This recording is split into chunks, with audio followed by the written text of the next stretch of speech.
Thomas, Terence, and the Snow. Autumn was changing the leaves from green to brown. The fields were changing too, from yellow stubble to brown earth. As Thomas puffed along, he heard the chug-chug-chug of a tractor at work. One day, stopping for a signal, he saw the tractor close by. "Hello," said the tractor. "I'm Terence. I'm ploughing." "I'm Thomas. I'm pulling a train."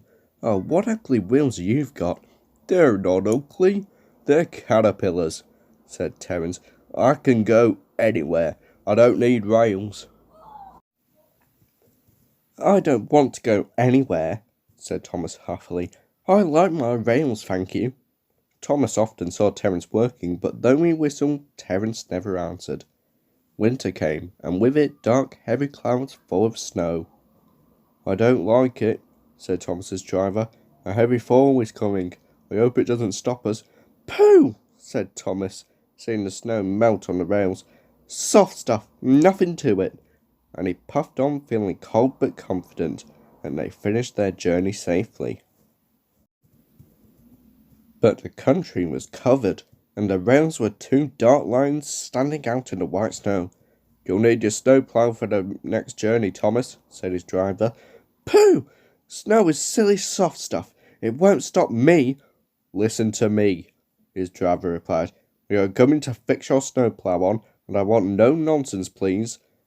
The snowplow was heavy and uncomfortable, and made Thomas cross. He shook it, and he banged it, and when they got back it was so damaged that the driver had to take it off. "You're a very naughty engine," said his driver as he shut the shed door that night.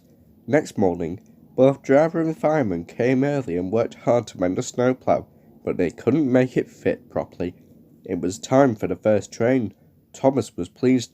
"I shan't have to wear it. I shan't have to wear it," he puffed to Annie and Clibo. "I hope it's all right. I hope it's all right," they whispered anxiously to each other. The driver was anxious too. "It's not bad here," he said to the fireman, "but it's sure to be deep in the valley." It was snowing again when Thomas started, but the rails were not covered. Silly soft stuff, he puffed. "I didn't need that stupid old thing yesterday. I shan't today. Snow can't stop me." And he rushed into a tunnel thinking how clever he was. At the other end he saw a heap of snow fallen from the sides of the cutting. "Silly old snow," Thomas said, and charged it. "Cinders and ashes," said Thomas. "I'm stuck." And he was. "Back, Thomas, back," said his driver. Thomas tried, but his wheels spun and he couldn't move. More snow fell and piled up around him. The guard went back for help, while the driver, fireman and passengers tried to dig the snow away. But as fast as they dug, more snow slipped down until Thomas was nearly buried. "Oh, my wheels and coupling rods," said Thomas sadly. "I shall have to stop here until I'm frozen. Oh, what a silly engine I am." And Thomas began to cry. At last, a tooting in the distance told them a bus had come for the passengers. Then Terence chugged through the tunnel. He pulled the empty coaches away and came back for Thomas. Thomas's wheels were now clear, but still spun helplessly when he tried to move.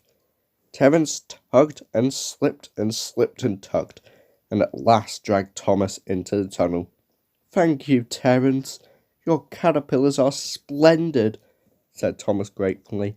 "I hope you'll be sensible now, Thomas," said his driver severely. "I'll try," said Thomas as he puffed home.